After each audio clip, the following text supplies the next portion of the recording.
Yeah.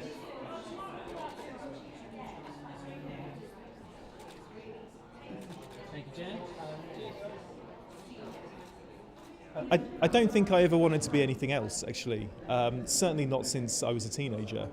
And so, in a quite scary way, I just really narrowed my focus. I just really focused on doing that one thing. And if I didn't get that, then I would have been, scuppered, really.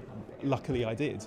But in terms of what I studied at university and then postgraduate course, it was all narrowing towards being a film critic, film studies, journalism degree, all these kind of things. In a way, there's absolutely nothing else I could do. It's the only thing I'm trained to do.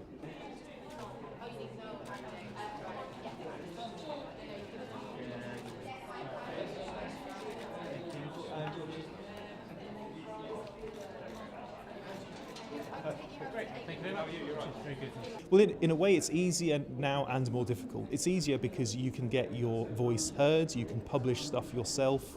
So it's easy to be out there and say, I've got a website, read my stuff. The difficult thing is anybody actually going to read it? When there are thousands to choose from, there's so much competition. Also, how are you going to get paid for that? And eventually maybe you can get adverts on your website or whatever, but it takes time. You've got to build up traffic to get any money out of that. So it's certainly easier to get heard because there are more outlets. In terms of putting food on the table, I think it's probably more difficult.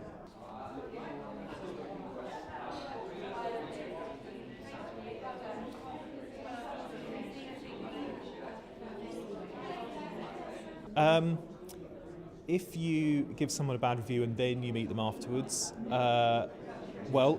speaking from personal experience, sometimes they remember and like to pick you up on it. It's their right, really. If I've picked them up on something, then they can answer back. I mean, it's awkward, but you've got to allow that to happen, haven't you?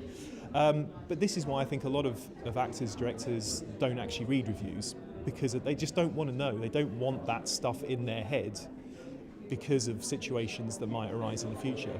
So I totally understand when people don't read reviews. I wouldn't want to read reviews of me either. I think they're there for a certain audience, and they're very useful to a certain audience, but that audience isn't necessarily actors and directors, because you never know what might happen.